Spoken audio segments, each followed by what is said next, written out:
ಪ್ರಪ್ರಥಮದಲ್ಲಿ ಶ್ರೀಮದ್ವಿಮಲ ವೀರಶೈವ ಮತಸ್ಥಾಪನಾಚಾರ್ಯ ಜಗದಾದಿ ಜಗದ್ಗುರು ರೇಣುಕಾದಿ ಪಂಚ ಪೀಠಾಧೀಶ್ವರರ ಪದಾರವಿಂದಗಳನ್ನು ಎನ್ನ ಮನೋಮಂದಿರದಲ್ಲಿ ಧ್ಯಾನಿಸಿಕೊಂಡು ಅಣ್ಣ ಬಸವಣ್ಣನವರನ್ನು ಅವರ ಸಮಕಾಲೀನ ಎಲ್ಲ ಶಿವಶರಣ ಶರಣೀಯರನ್ನು ಸ್ಮರಣೆ ಮಾಡಿಕೊಳ್ಳುತ್ತಾ ಈ ಕ್ಷೇತ್ರವನ್ನು ಪಾವನ ಮಾಡಿರ್ತಕ್ಕಂಥ ಸುಕ್ಷೇತ್ರ ಹೆಗಡ್ಯಾಳ್ ಗ್ರಾಮದ ನಿಮ್ಮೆಲ್ಲರ ಪಾಲಿನ ಕಾಮಧೇನು ಆರಾಧ್ಯ ದೇವ ನಂದಿ ಬಸವನ ಪವಿತ್ರವಾಗಿರ್ತಕ್ಕಂಥ ಶಕ್ತಿಗೆ ಅನಂತ ಕೋಟಿ ಭಕ್ತಿಯ ನಮನಗಳನ್ನು ಸಲ್ಲಿಸಿ ಶ್ರಾವಣ ಮಾಸದ ನಿಮಿತ್ತವಾಗಿ ಪ್ರಾರಂಭಗೊಂಡಿರ್ತಕ್ಕಂಥ ಪುಣ್ಯ ಪುರಾಣದ ಕಥಾನಾಯಕ ಕಲಿಯುಗದ ಕಾಮಧೇನು ಬರಗಾಲದ ಬಂಟನೆಂದೇ ಖ್ಯಾತರಾಗಿರುವ ಅಂದು ಇಂದು ಎಂದೆಂದಿಗೂ ಕೂಡ ಸತ್ಯವಾಗಿರುವ ಭಕ್ತರ ಪಾಲಿನ ಕಲ್ಪವೃಕ್ಷ ಸಗರ ನಾಡಿನ ಪುಣ್ಯ ಪುರುಷ ಮಹಾತ್ಮ ಶರಣ ಬಸವೇಶ್ವರರ ಪುಣ್ಯ ಪುರಾಣಕ್ಕೂ ಕೂಡ ಭಕ್ತಿಯಿಂದ ನತಮಸ್ತಕನಾಗುತ್ತಾ ಪುರಾಣದ ಇಂದಿನ ವೇದಿಕೆ ಮೇಲೆ ಆಸೀನರಾಗಿರ್ತಕ್ಕಂಥ ಆತ್ಮೀಯರು ಗ್ರಾಮದ ಹಿರೇಮಠದ ವೇದಮೂರ್ತಿ ಶಂಕರಯ್ಯನವರಲ್ಲಿ ಶರಣೆಂದು ಸಂಗೀತ ಸೇವೆಯನ್ನು ಸಮರ್ಪಣೆ ಮಾಡ್ತಾ ಇರ್ತಕ್ಕಂಥ ಆತ್ಮೀಯರು ನಾಡಿನ ಖ್ಯಾತ ಗವಾಯಿಗಳಾಗಿರ್ತಕ್ಕಂಥ ಗಾನ ಕೋಗಿಲೆ ಶರೀಫ್ ಗವಾಯಿಗಳವರಲ್ಲಿ ಹಾಗೆಯೇ ತಬಲಾ ಸಾಥ್ ನೀಡ್ತಾ ಇರ್ತಕ್ಕಂಥ ನಾಡಿನ ಖ್ಯಾತ ತಬಲಾ ವಾದಕರಾಗಿರ್ತಕ್ಕಂಥ ತಬಲಾ ಪ್ರವೀಣ ತಬಲಾ ಚತುರ ಖಾದರ್ ಸಾಬ್ರವರಲ್ಲಿ ಪುರಾಣದ ನಂದೀಶನನ್ನು ಮೊದಲುಗೊಂಡು ಯಾವತ್ತು ಹೆಗಡ್ಯಾಳ್ ಗ್ರಾಮದ ಬಸವೇಶ್ವರ ದೇವಸ್ಥಾನ ಕಮಿಟಿಯ ಎಲ್ಲ ಪದಾಧಿಕಾರಿಗಳಾದಿಯಾಗಿ ಪೂಜಾ ಕೈಂಕರ್ಯವನ್ನು ಮಾಡ್ತಾ ಇರ್ತಕ್ಕಂಥ ಎಲ್ಲ ಜಂಗಮ ಬಂಧುಗಳನ್ನು ಒಳಗೊಂಡು ಸಮ್ಮಿಲಿತಗೊಂಡಿರ್ತಕ್ಕಂಥ ಸಕಲ ಶರಣ ಬಂಧುಗಳೇ, ತಾಯಂದಿರರೇ, ಮುದ್ದು ಮಕ್ಕಳೇ, ನಿಮ್ಮೆಲ್ಲರ ಅಂತರಾತ್ಮದಲ್ಲಿರುವ ಪರಮಾತ್ಮನ ಚಿಜ್ಯೋತಿಗೆ ಅನಂತ ಶರಣು ಸಮರ್ಪಣೆಗಳು. ನಿನ್ನೆ ದಿನ ಪುರಾಣದೊಳಗೆ ತಾವೆಲ್ಲ ಕೇಳಿದ್ರಿ, ಕೈಲಾಸದ ವರ್ಣನೆ, ಭಗವಂತ ಶಿವ ಪಾರ್ವತಿಯರು ಭಕ್ತರ ಬಗ್ಗೆ ಮಾಡ್ತಾ ಇರ್ತಕ್ಕಂಥ ಚಿಂತನೆ, ಭಕ್ತರ ಭಾವನೆಗಳು ಹೆಂಗದವ, ಅವರಿಬ್ಬರ ಕಚ್ಚಾಡಿ ಭಕ್ತರನ್ನು ಪರೀಕ್ಷೆ ಮಾಡಿ ಪಾರ್ವತಿ ದೇವಿ ಗೆದ್ದು ಬಿಟ್ಲು. ಶಕ್ತಿ ಗೆದ್ದಿತ್ತದ ಯಾವಾಗಲೂ ಕೂಡ ನೀವ ಗೆದ್ದೆವರು, ತಾಯಂದ್ರ ಗೆದ್ದೆವರು. ಈ ಅಪ್ಪಗಳು ಗೆದ್ದಲಿಕ್ಕೆ ಸಾಧ್ಯನೇ ಇಲ್ಲ. ಯಾವಾಗ ಕೇಳಿದ್ರು ಕೂಡ ಶಕ್ತಿನೇ ಹೆಚ್ಚಾಗಬೇಕು. ಹಂಗೆ ಪಾರ್ವತಿ ದೇವಿ ರುಜುವಾತ ಮಾಡಿದಳು. ಮಾನವ ಸಹಜ ಗುಣ ಏನು ಅಂತ ತಿಳ್ಕೊಂಡು ಕೇಳಿದ್ರೆ ಆಸೆ. ಮಾನವ ಸಹಜ ಗುಣ ಆಸೆ ಅದ. ಯಾರು ಚಿನ್ನಕ್ಕೆ, ಯಾರು ಮಣ್ಣಿಗೆ, ಯಾರು ಹೆಣ್ಣಿಗೆ, ಮತ್ತೊಂದು ಮಗದೊಂದು ಆಸೆಗೆ ಬಲಿ ಆಧಾರ ಅನ್ನೋದನ್ನು ಭಗವಂತನಿಗೆ ಪಾರ್ವತಿ ದೇವಿ ನಿರೂಪಿಸಿ ಕೊಟ್ಟಳು ಅನ್ನುವಂಥ ವಿಷಯ ತಾವೆಲ್ಲ ಕೇಳಿರಿ. ಕೈಲಾಸದೊಳಗ ನಾರದ ಮಹರ್ಷಿಗಳಿಂದ ಭೂಲೋಕದ ವಾರ್ತೆ ಕೇಳಿರ್ತಕ್ಕಂಥ ಶಿವ ಭಗವಂತ ಭೂಲೋಕದ ಉದ್ಧಾರಕ್ಕಾಗಿ ಒಬ್ಬ ಗಣಾಧೀಶರನ್ನು ಕಳಿಸಿಕೊಡೋದಕ್ಕೆ ನಂದೀಶನನ್ನು ಕಳಿಸಿ ಅಪ್ಪಣೆಯನ್ನು ಕೊಟ್ಟಿದ್ದಾನೆ ಅನ್ನುವಂಥ ವಿಷಯ ನಿನ್ನೆ ಕೇಳಿರಿ ನೀವೆಲ್ಲರೂ ಕೂಡ. ಅಪ್ಪಣೆ ತಗೊಂಡಿರ್ತಕ್ಕಂಥ ನಂದೀಶ ಕೇಳ್ತಾನ, ಭಗವಂತ ನಾನು ಎಲ್ಲಿ ಹೋಗಬೇಕು, ಯಾವ ನಾಡಿನೊಳಗೆ ಹೋಗಬೇಕು, ಯಾವ ಊರೊಳಗೆ ನಾನು ಹುಟ್ಟಬೇಕಾಗ್ಯದ, ನನ್ನ ತಾಯಿ ತಂದೆ ಆಗವ್ರು ಯಾರದಾರ, ಅದೆಲ್ಲ ವಿಷದವಾಗಿ ನನಗೆ ಹೇಳಬೇಕು ಅಂದಾಗ ಶಿವ ಪರಮಾತ್ಮ ಈಗ ನಂದೀಶನಿಗೆ ಹೇಳ್ತಾ ಇದ್ದಾನಪ್ಪ, ಜಗತ್ತಿನ ಪವಿತ್ರ ನೆಲ ಅಂತ ತಿಳ್ಕೊಂಡು ಹೆಸರುವಾಸಾಗಿ ಅರ್ಥಂಗ ಭಾರತ ದೇಶದೊಳಗೆ ನೀನು ಹುಟ್ಟಿ ಬರಬೇಕಾಗ್ಯದ. ಹೌದು ಭಗವಂತ, ಭಾರತ ದೇಶದೊಳಗೆ ಹುಟ್ಟಿ ಬರಬೇಕು ಅಂತಂದ್ರೆ ಬಹಳ ದೊಡ್ಡದಾಗಿರ್ತಕ್ಕಂಥ ದೇಶದ ಆ ಭಾರತ ದೇಶದೊಳಗೆ ನಾನು ಎಲ್ಲಿ ಹುಟ್ಟಬೇಕಾಗ್ಯದ, ಭಾರತ ದೇಶದೊಳಗೆ ನಾನು ಯಾವ ರಾಜ್ಯದೊಳಗೆ, ಯಾವ ಜಿಲ್ಲೆ ಒಳಗೆ, ಯಾವ ತಾಲೂಕಿನೊಳಗೆ ಹುಟ್ಟಬೇಕಾಗ್ಯದ ಅಂತ ತಿಳ್ಕೊಂಡು ಕೇಳಿದಾಗ ಭಗವಂತ ಅಪ್ಪಣೆ ಕೊಡ್ತಾ ಇದ್ದಾನೆ ಅವನಿಗಪ್ಪ. ಭಾರತ ಅಂತೂ ಬಹಳ ಶ್ರೇಷ್ಠವಾಗಿರ್ತಕ್ಕಂಥದ್ದದ. ಅನೇಕತೆಯಲ್ಲಿ ಏಕತೆಯನ್ನು ಜಗತ್ತಿಗೆ ಸಾರಿ ತೋರಿಸಿರ್ತಕ್ಕಂಥ ದೇಶ ನಮ್ಮದು. ನಮ್ಮಲ್ಲಿ ಬರೇ ದೇಶ ಹಿಂದೂ ಅಂತೀವಿ, ಇರೋದು ಬರೇ ಹಿಂದೂಗಳೆಲ್ಲ, ಹಿಂದೂ, ಮುಸ್ಲಿಂ, ಬೌದ್ಧ, ಕ್ರಿಶ್ಚಿಯನ್ ಎಲ್ಲರೂ ಸೇರಿರ್ತಕ್ಕಂಥ ದೇಶ ನಮ್ಮ ಭಾರತ ದೇಶ ಅದ. ಎಲ್ಲರೂ ಇಲ್ಲಿ ಮಗಲಾಗ ಒಬ್ಬರು ಸ್ವಾಮಿಗಳಿರ್ತಾರೆ, ಈಚೆ ಕಡೆ ಬಾಜು ಕುಲಕರ್ಣರು ಇರ್ತಾರೆ, ಆಚೆ ಕಡೆಗೆ ಬಾಜು ಸಾಬರು ಇರ್ತಾರೆ. ಹಿಂಗೆ ಎಲ್ಲರೂ ಬೇರೆ ಬೇರೆ ಜಾತಿಯವರಿದ್ರೂ ಕೂಡ ಬೇರೆ ಬೇರೆ ಥರದ ಒಂದು ಸಂಸ್ಕಾರ ಪರಂಪರೆ ಇದ್ದರೂ ಕೂಡ ಎಲ್ಲರೂ ಒಂದು ತಿಳ್ಕೊಂಡು ಹೋಗ್ತಕ್ಕಂಥ ಬಾಂಧವ್ಯ ಇರ್ತಕ್ಕಂಥ ದೇಶ ಈ ಭಾರತ ದೇಶದಪ್ಪ. ಈ ಭಾರತ ಮಾತೆಯ ಚೊಚ್ಚಲ ಮಗಳು ಅಂತ ಕರೀತಾರಂತ.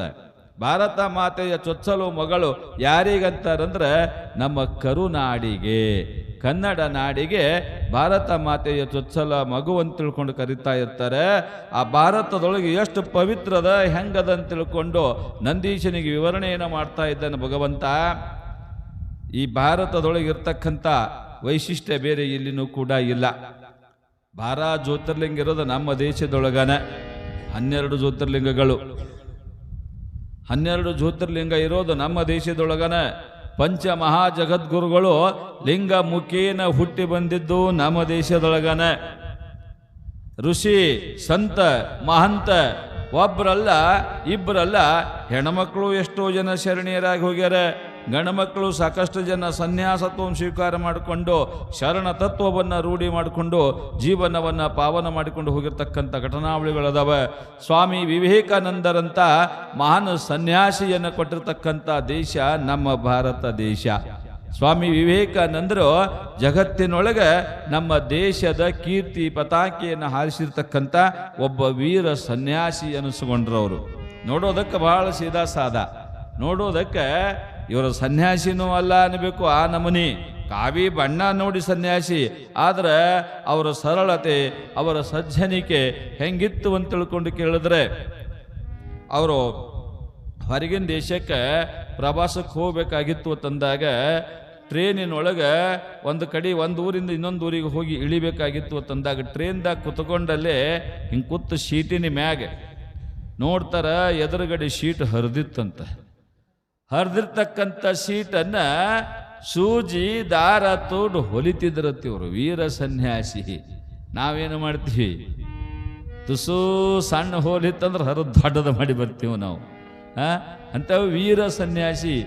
ಅಮೇರಿಕಾದೊಳಗೆ ಚಿಕಾಗೋ ನಗರದೊಳಗೆ ವಿಶ್ವ ಸಂತ ಸಮ್ಮೇಳನ ನಡೆದಿತ್ತು, ವಿಶ್ವ ಸರ್ವಧರ್ಮ ಸಂತ ಸಮ್ಮೇಳನ. ಅಲ್ಲಿ ಭಾರತದ ಪ್ರತಿನಿಧಿಯಾಗಿ ಸ್ವಾಮಿ ವಿವೇಕಾನಂದರನ್ನು ಕಳಿಸಿಕೊಟ್ಟಾರೆ. ಅಲ್ಲಿಗೆ ಬಂದವರೆಲ್ಲರೂ ಹೆಂಗಿದ್ರು ಅಂದ್ರೆ ಸೂಟು ಬೂಟು ಕೋಟು ಹ್ಯಾಟು ಅಗದಿ ಟಿಪ್ ಟಾಪ್ ಇದ್ರು. ಅವರು ಟೈ ಕಟ್ಕೊಂಡು ಕೋಟ್ ಹಾಕೊಂಡು ತಲೆ ಮ್ಯಾಗ ಹ್ಯಾಟ್ ಹಾಕೊಂಡು ಬೆಲೆ ಬಾಳ್ತಕ್ಕಂಥ ವಸ್ತು ಒಡವೆ ತೊಟ್ಟುಕೊಂಡು ಬಂದವರಿದ್ರು. ಅವರೆಲ್ಲರ ಸಾಲಿನೊಳಗೆ ಭಾರತದ ಪ್ರತಿನಿಧಿಯಾಗಿ ಸ್ವಾಮಿ ವಿವೇಕಾನಂದರು ಕುಂತಿದ್ರಲ್ಲಿ. ಎಲ್ಲರ ದೃಷ್ಟಿ ಎಲ್ಲಿತ್ತು ಅಂದ್ರೆ, ನಾವೆಲ್ಲ ಈ ನಮೂನಿ ಬಂದು ಇಲ್ಲಿ ಕೂತೀವಿ, ನಾವೇನು ವಿದ್ವಾನ್ರದೀವಿ, ಪಂಡಿತೋತ್ತಮರದೀವಿ, ನಾವು ಭಾಷಣ ಮಾಡಕ್ಕೆ ಇಲ್ಲಿ ಬಂದೀವಿ. ಇವನು ಬಂದನಲ್ಲ, ಇವ ಅಂತ ಅರಿಬಿ ಉಟ್ಟಾನ, ಇವ ತೆಲಿಗೆ ರುಂಬಾಲ್ ಸುತ್ತಾನ, ಕ್ಯಾಮಿ ಹಾಕ್ಯಾನ, ಮುದುಡಿದ ಬಟ್ಟೆ ತೊಟ್ಟುಕೊಂಡು ಬಂದ, ಇವ ಏನು ಭಾಷಣ ಮಾಡ್ತಾನೆ ಇಲ್ಲಿ ಅಂತ ತಿಳ್ಕೊಂಡು ಎಲ್ಲರೂ ಲಕ್ಷ್ಯ ಅವ್ರ ಕಡೆನೇ ಇತ್ತು. ಎಲ್ಲರದು ಪಾಳಿ ಮ್ಯಾಗ ಬಿಡ್ತಿದ್ದವರು. ಒಂದು ದೇಶದವನು ಒಬ್ಬ, ಆದ ನಂತರ ಇನ್ನೊಬ್ಬ, ಎಲ್ಲರೂ ಮಾತಾಡಿದ್ರು. ಅವರವರು ವಿದ್ವತ್ತಿಗೆ ತಕ್ಕ ಹಾಗೆ ಅವರವರೆಲ್ಲ ಮಾತಾಡಿದ್ರು. ಎಲ್ಲರೂ ಮಾತಾಡೋದ್ರೊಳಗೆ ನಮ್ಮ ವೀರ ಸನ್ಯಾಸಿಯ ಪಾಳಿ ಬಂತು, ಸ್ವಾಮಿ ವಿವೇಕಾನಂದರ ಪಾಳಿ ಬಂತು. ಭಾರತದ ಪರವಾಗಿ ಭಾರತವನ್ನು ಪ್ರತಿನಿಧಿಸ್ತಕ್ಕಂಥ ಸ್ವಾಮಿ ವಿವೇಕಾನಂದರು ಮಾತಾಡಬೇಕು ಅಂತ ತಿಳ್ಕೊಂಡು ಸಂಚಾಲಕರು ಕರೆದಾಗ ಹೋಗಿ ಮೈಕ್ ಮುಂದೆ ನಿಂತರು. ಸುಮಾರು ಜನ, ಲಕ್ಷಾನುಗಟ್ಟಲೆ ಜನ ಸೇರಿತ್ತು ಆ ಕಾರ್ಯಕ್ರಮದೊಳಗೆ. ವಿಶ್ವ ಅಂತಾರಾಷ್ಟ್ರೀಯ ಸರ್ವಧರ್ಮ ಸಮ್ಮೇಳನದು ಒಂದು ದೇಶದಲ್ಲ, ಒಂದು ನಾಡಿಂದಲ್ಲ, ಸಿಕ್ಕಾಪಟ್ಟಿ ಜನ ಸೇರಿತ್ತು. ಮೈಕ್ ಮುಂದೆ ಬಂದು ನಿಂತರು ಸ್ವಾಮಿ ವಿವೇಕಾನಂದರು. ಮೈಕ್ ಮುಂದೆ ಬಂದು ನಿಂತಾರೆ. ಬಂದ ಲಕ್ಷಾನ್ಗಟ್ಲೆ ಬಂದ ಜನನು ಅವರಿಗೆ ನೋಡಕತ್ತಾರ. ವೇದಿಕೆ ಮೇಲೆ ಕೂತವರೆಲ್ಲ ಒಂದು ಕುತೂಹಲ, ಇವ ಏನರೇ ಮಾತಾಡ್ತಾನ ನೋಡಬೇಕು ಅಂತ ತಿಳ್ಕೊಂಡು.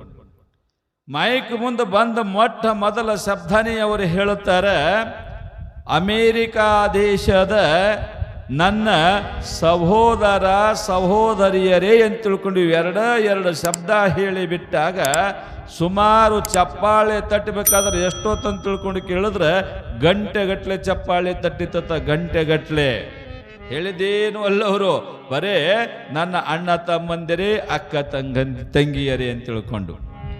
ಯಾಕ ಆ ಮಾತಲ್ಲಿ ಬಹಳ ದೊಡ್ಡದಾಯ್ತು ಅಂತ ತಿಳ್ಕೊಂಡು ಕೇಳಿದ್ರೆ, ನಮ್ಮ ದೇಶದೊಳಗಿದ್ದಂಗೆ ಮತ್ತೊಂದು ದೇಶದಾಗ ಎಲ್ಲಿ ಸಂಬಂಧ ಇಲ್ಲ. ಅವ್ಯಾರೋ ಅಪ್ಯಾರೋ ಅಣ್ಣ್ಯಾರೋ ತಮ್ಮ್ಯಾರೋ ಅಕ್ಕ ತಂಗಿ ಗಂಡ ಹೆಂಡತಿ ದಿನ ಒಂದು ಮದುವೆ ಮಾಡ್ಕೋತಾವ, ದಿನ ಒಂದು ಡೈವರ್ಸ್ ಮಾಡ್ಕೋತಾವಲ್ಲ. ಸಂಬಂಧಕ್ಕೆ ಬೆಲೆನೇ ಇಲ್ಲಾರ್ದಂಥ ದೇಶದೊಳಗೆ ಎಲ್ಲಿಂದ ಬಂದಿರತಕ್ಕಂಥ ಒಬ್ಬ ನಮ್ಮೆಲ್ಲರನ್ನ ಅಣ್ಣ ತಂಗಿ ಅಕ್ಕ ತಮ್ಮ ಅಂದಲ್ಲ ತಿಳ್ಕೊಂಡು ಹುರುಪಿನಿಂದ ಹೊಸ ಹುಮ್ಮಸ್ಸಿನಿಂದ ಚಪ್ಪಾಳೆ ತಟ್ಟದ್ರತ. ಇವರೇನು ಪಂಡಿತರಿದ್ರಲ್ಲ ಗಾಬರಿ ಆಗಿಬಿಟ್ಟರು. ಇವ್ರು ಏನೋ ಮರ ನಾವು ತಾಸುಗಟ್ಟಲೆ ಮಾತಾಡಿದ್ರು ಯಾರೂ ಚಪ್ಪಾಳೆ ತಟ್ಟಲಿಲ್ಲ. ಇವ ಎರಡ ಮಾತನಾಗ ಇಟ್ಟು ಚಪ್ಪಾಳೆ ತಟ್ಟಿಸ್ಕೊಂಡಲ್ಲ ಅಂತ ತಿಳ್ಕೊಂಡು ಇವರಿಗೆಲ್ಲ ಅಸೂಯೆ ಆಗಕತ್ತಿತ್ತಂತ. ಅಂಥ ಮಹಾನ್ಯ ವ್ಯಕ್ತಿ ನಿರರ್ಗಳವಾಗಿ ಮಹಾಜ್ಞಾನಿ ಇದ್ರು. ಮಹಾಜ್ಞಾನಿ ಇರ್ತಕ್ಕಂಥ ವಿವೇಕಾನಂದರು ಧರ್ಮ ಸಂದೇಶವನ್ನಲ್ಲಿ ಬಿತ್ತಿದಾಗ ಎಷ್ಟರ ಮಟ್ಟಿಗೆ ಪರಿವಾರ ಬೀರ್ತು ಅಲ್ಲಿ ಅಂತ ತಿಳ್ಕೊಂಡು ಕೇಳಿದ್ರೆ ಇಡೀ ಆ ಕೂಡಿರ್ತಕ್ಕಂಥ ಲಕ್ಷ ಜನರ ಮನದಲ್ಲಿ ಒಂದು ಪರಿವರ್ತನಾ ಭಾವ ಬಂದು ಬಿಟ್ಟಿತ್ತು ಅಂತೆ. ಪರಿವರ್ತನಾ ಭಾವ. ಎಂಥ ವೀರ ಯೋಗಿಯವರು ಎಂಥ ವೀರ ಸನ್ಯಾಸಿ ಅಂತ ತಿಳ್ಕೊಂಡು ಹೇಳಬೇಕಾಗಿತ್ತು ಅಂತಂದ್ರೆ ಅದ ಭಾಷಣ ಮುಗಿದಿರ್ತಕ್ಕಂಥ ಪ್ರಸಂಗದೊಳಗೆ ಅಲ್ಲಿರ್ತಕ್ಕಂಥ ಒಬ್ಬ ಸುಂದರ ತರುಣಿ, ಇವರ ಸೌಂದರ್ಯ, ಇವರ ವಾಗ್ಝರಿ ಎಲ್ಲವನ್ನು ನೋಡಿ ಮನಸೋತು ಬಿಟ್ಟೇಳು. ಆಕೆ ಮನಸೋತು ಬಿಟ್ಟೇಳು. ಮನಸೋತು ಬಿಟ್ಟಿರ್ತಕ್ಕಂಥ ಆಕೆ ಹೇಗಾದರೂ ಮಾಡಿ ಈ ಇಂಡಿಯಾದ ಸ್ವಾಮಿಯನ್ನು ನಾನು ಒಲಿಸಿಕೊಳ್ಳಬೇಕು, ನನ್ನವನನ್ನಾಗಿ ಮಾಡಿಕೊಳ್ಳಬೇಕು ಅಂತ ತಿಳ್ಕೊಂಡು ಹಂಬಲ ಪಟ್ಟು ಅವ್ರು ಇಳ್ಕೊಂಡಿರ್ತಕ್ಕಂಥ ರೂಮಿನೊಳಗೆ ಮಧ್ಯರಾತ್ರಿ ಹೋಗಿ ಬಾಗಿಲು ಬಡದಳಿಕೆ. ಪರದೇಶ ಮಧ್ಯರಾತ್ರಿ ಬಾಗಿಲ ಬಡ್ಲಿಕತ್ತಾರ. ಯಾರು ಅಂತ ತಿಳ್ಕೊಂಡು ಬಾಗಿಲು ತೆಗೆದು ನೋಡಿದ್ರೆ ಸುಂದರಾಂಗಿ, ಸುಂದರವಾಗಿರ್ತಕ್ಕಂಥ ಮುಖಕಾಂತಿಯನ್ನು ಹೊಂದಿರತಕ್ಕಂಥ ನವ ತರುಣಿ ಬಾಗಲ ಬಡ್ಡಿದಳ. ಯಾಕಮ್ಮ ಇಲ್ಯಾಕೆ ಬಂದು ಇಷ್ಟೊತ್ನಾಗ ಅಂತ ಕೇಳ್ತಾರೆ ಇವರು. ಇಷ್ಟೊತ್ನಾಗ ಇಲ್ಯಾಕೆ ಬಂದಮ್ಮ? ಮಧ್ಯರಾತ್ರಿ ಇದು, ನನಗೆ ದೇಶ ಬೇರೆ ದೇಶ ಇದು, ನೀ ಹಿಂಗೆ ಬರುವುದಲ್ಲ, ಒಬ್ಬಳೇ ಬಂದಿಯಲ್ಲ, ಯಾಕೆ ಬಂದಿ ಎಂದಾಗ ಸೀದಾ ಒಳಗ ಬಂದುಬಿಟ್ರು. ಕೋಲ್ಯಾಗ ಒಳಗೆ ಕೋಲ್ಯಾಗ ಬಂದುಬಿಟ್ಟು ಅಂತಾಳ, ನೀವು ಭಾರತದವರು ಭಾಳ ಚಲೋ ಮಂದಿ ಅಂತ ಕೇಳೀನಿ, ಅದರಾಗೂ ನೀವು ಸನ್ಯಾಸಿ ಅಂತ, ವೀರ ಸನ್ಯಾಸಿ ಅಂತ ಕೇಳೀನಿ, ಯಾರು ಏನು ಕೇಳಿದ್ರು ಕೊಡ್ತೀರಂತೂ ಕೇಳೀನಿ, ಅದಕ್ಕೆ ನಂದೊಂದು ಇಚ್ಛೆ ಅದ, ಆ ಇಚ್ಛೆ ನೀವು ಪೂರ್ತಿ ಮಾಡಬೇಕು. ಸ್ವಾಮಿ ವಿವೇಕಾನಂದರಂತಾರಮ್ಮ, ನಿನ್ನ ಇಚ್ಛಾ ಪೂರ್ತಿ ಮಾಡೋಕೆ ನನಗೆ ಶಕ್ಯ ಇದ್ರೆ ನಾನು ಪೂರ್ತಿ ಮಾಡ್ತೀನಿ, ಏನದ ನಿನ್ನ ಅಪೇಕ್ಷೆ ಹೇಳು. ಏನಿಲ್ಲ, ನಾನು ನಿಮ್ಮನ್ನ ಮದುವೆ ಮಾಡಿಕೊಂಡು ನನ್ನ ಹೊಟ್ಯಾಗ ನಿಮ್ಮಂಥದೇ ಒಂದು ಮಗುವನ್ನು ಹೆರಬೇಕಂತ ಮಾಡೀನಿ. ಒಂದು ಕ್ಷಣ ದಿಗ್ಭ್ರಮೆಯಾದರು ಸ್ವಾಮಿ ವಿವೇಕಾನಂದರು. ನವತರುಣಿ, ನಾನು ಭಾರತದವ, ಈಕಿ ಪರದೇಶಿ, ನಾನು ಪರದೇಶಿ, ಈಕಿ ನನ್ನ ಮ್ಯಾಗ ಈ ರೀತಿ ವಿಚಾರ ಮಾಡ್ಯಾಳಲ್ಲ ಅಂತ ತಿಳ್ಕೊಂಡು ಏನು ಹೇಳದಿ, ಇನ್ನೊಮ್ಮೆ ಹೇಳು ಅಂದ್ರು ಅವರು. ಏನಿಲ್ಲ, ನನಗೆ ನಿಮ್ಮಂಥದೇ ಮಗ ಬೇಕಾಗ್ಯದ, ನಿಮ್ಮನ್ನು ನಾನು ಮದುವೆ ಮಾಡಿಕೊಂಡು ನನ್ನ ಗರ್ಭದೊಳಗೆ ನಿಮ್ಮಂಥ ಒಂದು ಮಗು ಹೆರಬೇಕು ಅಂತ ಅಪೇಕ್ಷೆ ಪಟ್ಟೀನಿ. ಮತ್ತೊಮ್ಮೆ 2-3 ಸಲ ಕೇಳಿದ್ರು. ಕೇಳಿ ಅಂತಾರೆ, ನಿನ್ನ ಅಪೇಕ್ಷೆ ಏನು? ನನ್ನಂಥದ್ದೊಂದು ಮಗು ಬೇಕು, ಹೌದಿಲ್ಲೋ? ಹೌದು, ನನ್ನಂಥ ಒಂದು ಮಗು ಬೇಕು ಅಂದಕ್ಕೆ ನೀನು ಮದುವೆಯಾಗಬೇಕು, ಮದುವೆಯಾಗಿ ಸಂಸಾರ ಮಾಡಬೇಕು, ಸಂಸಾರ ಮಾಡಿ ನಿನಗೆ ಗರ್ಭ ನಿಂದಿರಬೇಕು, ನಿತ್ತು 9 ತಿಂಗಳ 9 ದಿನ ಆದ ಬಳಿಕ ಮಗ ಹುಟ್ಟಬೇಕು, ಹೆಚ್ಚು ಕಡಿಮೆ 1 ವರ್ಷ 2 ವರ್ಷ ಹೋಗ್ತದ, ಅದಕ್ಕೆ ಅಟ್ಟರೆ ಯಾಕೆ ಕೈತೇವ? ನಿನಗೆ ಬೇಕಾಗಿದ್ದು ನನ್ನಂಥ ಮಗ ಅದಲ್ಲ, ಈಗೇನು ನಾನು ನಿತ್ತಿನಲ್ಲ, ನಾನಾ ನಿನ್ನ ಮಗ ಅಂತ ಸ್ವೀಕಾರ ಮಾಡ್ಕೊಂಡ್ಬಿಡು ಅಂತ ಹೇಳಿಬಿಟ್ರು ಅವರು. ಕಾಮ ಪ್ರೇರಿತಳಾಗಿ ಹೋಗಿರ್ತಕ್ಕಂಥ ಹೆಣ್ಣು, ಹೊರದೇಶದ ಹೆಣ್ಣು ಗಳಗಳಗಳ ಹತ್ತು ಬಿಟ್ಟು ಸ್ವಾಮಿ ವಿವೇಕಾನಂದರ ಕಾಲು ಹಿಡ್ಕೊಂಡು ಬಿಟ್ಟಿರುತ್ತೆ. ಸ್ವಾಮಿಗಳ ನಿಜಕ್ಕೂ ಕೂಡ ಭಾರತ ಶ್ರೇಷ್ಠ ಅಂತ ಇವತ್ತು ನನಗೆ ಗೊತ್ತಾಗಿ ಬಿಡ್ತು. ನಿಮಗೆ 1000 ಶರಣು, ಕೋಟಿ ಶರಣು, ನನ್ನ ತಪ್ಪು ಕ್ಷಮಾ ಮಾಡ್ರಿ ಅಂತ ತಿಳ್ಕೊಂಡು ಆಕೆ ಆ ಸ್ವಾಮಿ ವಿವೇಕಾನಂದರ ಪರಮ ಶಿಷ್ಯೆಯಾಗಿ ಪರಿವರ್ತನೆ ಆದಳಂತ. ಅಂತಂಥ ಪುಣ್ಯಾತ್ಮರು ಜನಿಸಿರ್ತಕ್ಕಂಥ ನಾಡು ನಮ್ಮ ಭರತ ಭೂಮಿ. ರಾಮಕೃಷ್ಣ ಪರಮಹಂಸರು, ಶಂಕರಾಚಾರ್ಯರು, ರಾಮಾನುಜಾಚಾರ್ಯರು ಒಬ್ಬರಲ್ಲ ಇಬ್ಬರಲ್ಲ ಹೇಳುತ್ತಾ ಹೊಂಟ್ರೆ ತಿಂಗಳತನ ಬರೀ ಹೆಸರ ಹೇಳೋದಾಗ್ಬೇಕು. ಅಂತಿಂಥ ಪುಣ್ಯ ಪುರುಷರೆಲ್ಲ ಜನಿಸಿರ್ತಕ್ಕಂಥ ನಾಡದ ನಮ್ಮ ಭರತ ಭೂಮಿಯದ. ಈ ಭರತ ಭೂಮಿ ಒಳಗನ ಪವಿತ್ರವಾಗಿರ್ತಕ್ಕಂಥ ಗಂಗಾ ನದಿ ನಮ್ಮಲ್ಲಿನೇ.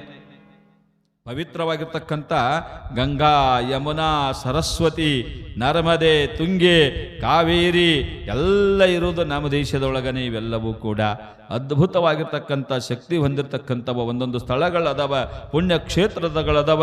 ಶ್ರೀಶೈಲ, ಕಾಶಿ, ಉಜ್ಜಯಿನಿ, ಮಂಕಾಲೇಶ್ವರ, ಓಂಕಾರೇಶ್ವರ, ಸೌರಾಷ್ಟ್ರ, ಸೋಮನಾಥ. ಒಬ್ಬರಲ್ಲ ಇಬ್ಬರಲ್ಲ, ದೇವಾನುದೇವತೆಗಳೆಲ್ಲ ಹುಟ್ಟಿರ್ತಕ್ಕಂಥ ನಾಡು ನಮ್ಮ ಭರತ ಭೂಮಿ. ಮಹಾಭಾರತ ಆಗಿದ್ದು ನಮ್ಮಲ್ಲೇ, ರಾಮಾಯಣ ಆಗಿದ್ದು ನಮ್ಮಲ್ಲೇ. ಮಹಾಭಾರತ ರಾಮಾಯಣಗಳು ಬರೀ ನಮ್ಮ ಭಾಷೆಯಲ್ಲದೆ ಜಗತ್ತಿನ ಎಲ್ಲ ದೇಶಗಳಿಗೆ ಓದಲಿಕ್ಕೆ ಬರೋ ಹಂಗೆ ಇಂಗ್ಲೀಷ್ನೊಳಗೆ ಆಯಾ ದೇಶದ ಭಾಷೆಗೆ ಅನುವಾದ ಮಾಡಿಕೊಂಡು ಎಲ್ಲರೂ ಅಭ್ಯಾಸ ಮಾಡ್ತಾರೆ. ಅಂತಹ ಒಂದು ಪುಣ್ಯದ ನೆಲ, ಪುಣ್ಯ ಭೂಮಿ ನಮ್ಮ ಭರತ ಭೂಮಿಯದ. ಈ ಭರತ ಮಾತೆಯ ಚೊಚ್ಚಲ ಮಗಳು ಅಂತ ಕರಿತಾ ಇರ್ತಕ್ಕಂಥ ಕರುನಾಡಿನೊಳಗೆ ನೀನು ಹುಟ್ಟಬೇಕಾಗ್ಯದಪ್ಪ ಅಂತ ತಿಳ್ಕೊಂಡು ಹೇಳ್ತಾರೆ ನಂದೀಶಗೆ. ಕರುನಾಡಿನೊಳಗೆ ನಿನ್ನ ಜನ್ಮ ಆಗ್ಬೇಕಾಗ್ಯದ. ಕನ್ನಡ ನಾಡಿನೊಳಗೆ ಇಲ್ಲೇನೇನದ ಕನ್ನಡ ನಾಡಿನೊಳಗೆ ಎಲ್ಲರಿಗೂ ಗೊತ್ತಿರ್ತಕ್ಕಂಥ ವಿಷಯ. ಬಸವಾದಿ ಶಿವಶರಣರು ಆಗಿ ಹೋಗಿರ್ತಕ್ಕಂಥ ನಾಡು ಇದು. ಬಸವಾದಿ ಶಿವಶರಣರು ಆಗಿ ಹೋಗಿರ್ತಕ್ಕಂಥ ನಾಡು. ಮೊಟ್ಟ ಮೊದಲ ಸಂಸತ್ತುವಂತರ ಅನುಭವ ಮಂಟಪಕ್ಕೆ, ಕಲ್ಯಾಣದ ಮಂಟಪಕ್ಕೆ ಜಗತ್ತಿನ ಮೊಟ್ಟ ಮೊದಲ ಸಂಸತ್ತು ಅಂತ ತಿಳ್ಕೊಂಡು ಕರಿತಾ ಇರ್ತಾರೆ. ಅಂಥ ಅನುಭವ ಮಂಟಪದ ರೂವಾರಿಯಾಗಿರ್ತಕ್ಕಂಥ ಅಣ್ಣ ಬಸವಣ್ಣನವರು, ಬಸವಾದಿ ಶಿವಶರಣರು, ಶಿವಯೋಗಿ ಸಿದ್ಧರಾಮ, ಅಲ್ಲಮ ಪ್ರಭು, ಅಕ್ಕಮಾದೇವಿ, ಒಬ್ಬರಲ್ಲ ಇಬ್ಬರಲ್ಲ, ಐದಕ್ಕಿ ಮಾರಯ್ಯ, ಬಹಳಷ್ಟು ಜನ ಶರಣ ಸಂತತಿ ನೆಲೆಸಿರ್ತಕ್ಕಂಥ ಪುಣ್ಯದ ಭೂಮಿ ನಮ್ಮದು. ಅವರು ಒಂದೊಂದು ಮಾತು, ಒಂದೊಂದು ವಚನಗಳಾಗ್ಯಾವ. ಕರ್ನಾಟಕ ಮಾತೆ, ಕರ್ನಾಟಕ ಮಾತೆ, ಭಾರತಾಂಬೆ ಗರ್ಭ ಸಂಜಾತ ಶ್ರೀವನಿತೆ. ಸಕಲ ಜಾತಿ ಮತಗಳ ಹೊತ್ತಂತ ದೇವತೆ, ನಮಿಸುವೆ ನಿನಗೆ ಕನ್ನಡಾಂಬೆಯೇ. ಕರ್ನಾಟಕ ಮಾತೆ, ಓ ಕರ್ನಾಟಕ ಮಾತೆ, ಕರ್ನಾಟಕ ಮಾತೆ, ಓ ಕರ್ನಾಟಕ ಮಾತೆ, ಭಾರತಾಂಬೆ ಗರ್ಭ ಸಂಜಾತ ಶ್ರೀವನಿತೆ. ಭಾರತಾಂಬೆ ಗರ್ಭ ಸಂಜಾತ ಶ್ರೀವನಿತೆ. ಸಕಲ ಜಾತಿ ಮತಗಳ ಹೊತ್ತಂತ ದೇವತೆ, ಸಕಲ ಜಾತಿ ಮತಗಳ ಹೊತ್ತಂತ ದೇವತೆ, ನಮಿಸುವೆ ನಿನಗೆ ಕನ್ನಡಾಂಬೆಯೇ. ನಮಿಸುವೆ ನಿನಗೆ ಕನ್ನಡಾಂಬೆಯೇ. ಕರ್ನಾಟಕ ಮಾತೆ, ಓ ಕರ್ನಾಟಕ ಮಾತೆ, ಭಾರತಾಂಬೆ ಗರ್ಭ ಸಂಜಾತ ಶ್ರೀವನಿತೆ.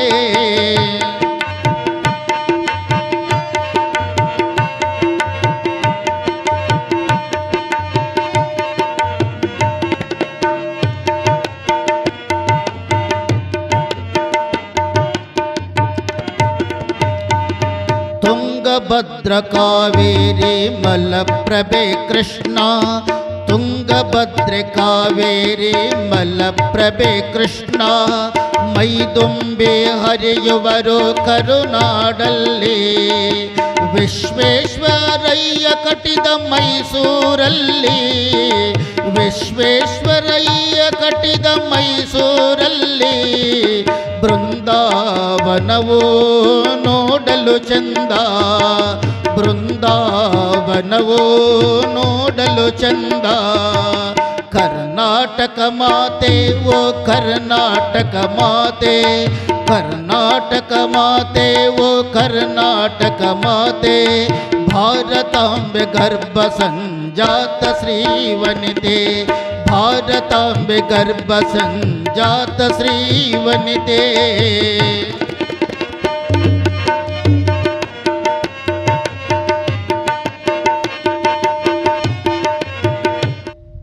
ನಮ್ಮ ಕನ್ನಡ ನಾಡು ಹಿಂಗದ ಅಂತ ತಿಳ್ಕೊಂಡು ಹೇಳ್ತಾರೆ ಗವಾಯಿಗಳ ಹಾಡಿನೊಳಗೆ. ಎಂಥೆಂಥವ್ರು ಆಗಿ ಹೋಗ್ಯಾರ ನಮ್ಮ ಕನ್ನಡ ನಾಡಿನೊಳಗೆ ಅಂತ ತಿಳ್ಕೊಂಡು ಸ್ವಲ್ಪ ವಿವೇಚನೆ ಮಾಡಿಕೊಂಡು ಬಂದರೆ ಭಾಳ ದೂರ ಹೋಗೋದು ಬೇಡ. ಇತ್ತಿತ್ತಲಾಗಿ ಆಗಿ ಹೋಗಿರ್ತಕ್ಕಂಥವ್ರು. ಇತ್ತಿತ್ತಲಾಗಿ ತುಮಕೂರು ಸಿದ್ಧಗಂಗಾ ಮಠದ ಪೂಜ್ಯ ಶಿವಕುಮಾರ ಅಪ್ಪಂಗಳವರು, ಗದುಗಿನ ಗಾನಯೋಗಿ ಶಿವಯೋಗಿ ಪಂಡಿತ ಪಂಚಾಕ್ಷರಿ ಪುಟ್ಟರಾಜಜ್ಜವರು, ಹಾನಗಲ್ಲದ ಗುರು ಕುಮಾರ ಶಿವಯೋಗಿಗಳು, ಧಾರವಾಡ ಮುರುಘಾ ಮಠದ ಮೃತ್ಯುಂಜಯಪ್ಪಗಳು, ಇಲಖಲ್ಲದ ಮಹಂತಪ್ಪಗಳು, ಇವರೆಲ್ಲರೂ ಒಂದೊಂದು ವ್ಯಕ್ತಿಯಲ್ಲ, ಒಬ್ಬ ಮನುಷ್ಯನಲ್ಲ, ಒಬ್ಬೊಬ್ಬ ಶಕ್ತಿಯಾಗಿ ಸಮಾಜವನ್ನು ಮುನ್ನಡೆಸ್ಕೊಂಡು ಹೋಗ್ತಕ್ಕಂಥ ಒಬ್ಬ ಶಕ್ತಿಯಾಗಿ ಜೀವನವನ್ನು ಮಾಡಿಕೊಂಡು ಬಂದಿರತಕ್ಕಂಥವರು. ಅಷ್ಟು ದೂರ ಹೋಗೋದು ಬೇಡ, ನಾವು ಧಾರವಾಡ ಬೇಡ, ತುಮಕೂರು ಬೇಡ, ಎಲ್ಲಿನೂ ಹೋಗೋದು ಬೇಡ, ಇಲ್ಲೇನೇ ಮನೆ ಆಗಿ ಹೋಗಿರ್ತಕ್ಕಂಥ ನಿಮ್ಮೆಲ್ಲರ ಹೃದಯವನ್ನು ಕದ್ದು ಮರೆಯಾಗಿರ್ತಕ್ಕಂಥ, ಮನದಲ್ಲಿ ನೆಲೆಯೂರಿ ಭೌತಿಕವಾಗಿರ್ತಕ್ಕಂಥ ದೇಹದಿಂದ ಮರೆಯಾಗಿರ್ತಕ್ಕಂಥ ಪೂಜ್ಯ ಸಿದ್ದೇಶ್ವರಪ್ಪಂಗಳು ಎಂತೆಂಥ ಪುಣ್ಯಾತ್ಮರು ಆಗಿ ಹೋಗಿರ್ತಕ್ಕಂಥ ನಾಡು ಈ ನಮ್ಮ ಕರುನಾಡದ. ಈ ಕರುನಾಡದ ಬಗ್ಗೆ ಪರಮಾತ್ಮ ನಂದೀಶನಿಗೆ ಹೇಳ್ತಾ ಇದ್ದಾನೆ, ನಂದೀಶ, ಕನ್ನಡ ನಾಡು ಒಂದರ ಸಾಮಾನ್ಯವಾಗಿರ್ತಕ್ಕಂಥ ನಾಡಲ್ಲ, ಅದ್ಭುತವಾಗಿರ್ತಕ್ಕಂಥ ಶಕ್ತಿಯ ನಾಡಿನೊಳಗದೆ. ಅಲ್ಲಿನ ನೆಲ, ಅಲ್ಲಿನ ಜಲ ಬಹಳ ಪವಿತ್ರವಾಗಿರ್ತಕ್ಕಂಥದ್ದೇ. ಆ ಕರುನಾಡಿನೊಳಗನ ನೀನು ಜನಿಸಿ ಬರಬೇಕಾಗ್ಯದ. ಕನ್ನಡ ನಾಡಿನೊಳಗೆ ನೀನು ಬರಬೇಕಾಗ್ಯದ. ಹೌದಪ್ಪ ಯಪ್ಪ, ಕನ್ನಡ ನಾಡು ಅಂದ್ರೆ ಅದನ್ನು ಭಾಳ ದೊಡ್ಡದ. ಯಾವ ಊರಾಗ ಹುಟ್ಟಬೇಕಾಗ್ಯದ, ಯಾವ ಓಣ್ಯಾಗ ಇರಬೇಕಾಗ್ಯದ, ಅದು ಒಂದಿಟ್ಟು ಹೇಳಲ್ಲ ಅಂತ ನಂದೀಶ ಕೇಳದಾಗ ಅಂತಾನ ಭಗವಂತಪ್ಪ, ಕನ್ನಡ ನಾಡಿನೊಳಗೆ ಕಲಬುರಗಿ ಜಿಲ್ಲೆ ಅಂತ ತಿಳ್ಕೊಂಡು ಬರ್ತದೆ. ಆ ಕಲಬುರಗಿ ಜಿಲ್ಲೆಯೊಳಗೆ ಜೇವರ್ಗಿ ತಾಲೂಕು, ಜೇವರ್ಗಿ ತಾಲೂಕಿನ ಅರಳಗುಂಡಿಗಿ ಎನ್ನುವಂಥ ಗ್ರಾಮದೊಳಗೆ ನೀನು ಜನಿಸಿ ಬರಬೇಕಾಗ್ಯದ. ಆಯಿತು ಶಿವ ಅಂತ ತಿಳ್ಕೊಂಡು ಭಗವಂತನ ಅಪ್ಪಣೆ ಪಡ್ಕೊಂಡು ನಾನಂತೂ ಹೋಗಕ್ಕೆ ರೆಡಿಯಾಗೀನಿ.